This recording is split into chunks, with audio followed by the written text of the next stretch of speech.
સમી શહેરમાં ગટર સમસ્યા બની ગંભીર, વર્ષોથી ગંદકીમાં જીવતા લોકો. સમી શહેરમાંથી ચોંકાવનારા દ્રશ્યો સામે આવ્યા છે. સ્કૂલે જતા બાળકો કાદવમાંથી નીકળવા મજબૂર બન્યા છે. રાવણવાસ સહિત અનેક વિસ્તારોમાં વર્ષોથી ગટરનું ગંદુ પાણી રસ્તા અને ઘરો સુધી ફરી વળ્યું છે.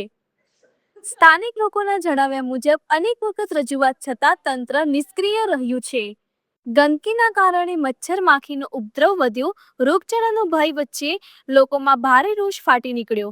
ગ્રામ પંચાયત અને જવાબદાર અધિકારીઓ સામે લોકોના ગંભીર આક્ષેપ. વારંવાર રજૂઆત છતાં કાયમી ઉકેલ નહીં. તંત્ર પર ઉદાસીનતાના આરોપ. સ્થાનિકોની માંગ તાત્કાલિક ગટર લાઇનની મરામત, નિયમિત સફાઈ અને દવા છંટકાવ શરૂ કરો.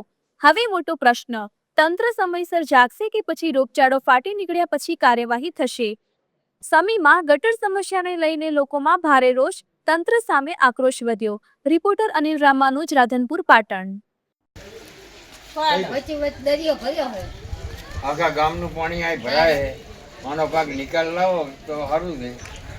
પછી અમારે રોડ તો ચાંપા ઉધી આવી ગયું. અમારે ઉતરેવું નહીં, બાઈક નહીં નાખે એવું જ નહીં લાગ્યું. એ બે ઈટું મૂકીને બાઈક રાખે છે. પંચાયતમાં રજૂઆત કરી, રજૂઆત તો વાત કરી કે આગળ રાખીને રૂબરૂ તો વાત કરી, પણ કોઈ હજી ફરક પડ્યો નથી. કોઈ જ એનો જવાબ જ નથી ને. પણ આ હુકાતું જ નહીં.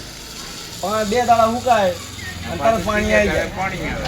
હુકાતા પાણી હુકાતું જ નહીં. હુકાતા પાણી આવે. છોકરા બીમાર થાય, હવે તો ઠીક છે. ગટરનું પાણી વધારે આવે અંદર. મચ્છર પડે. આ રોગ જાય.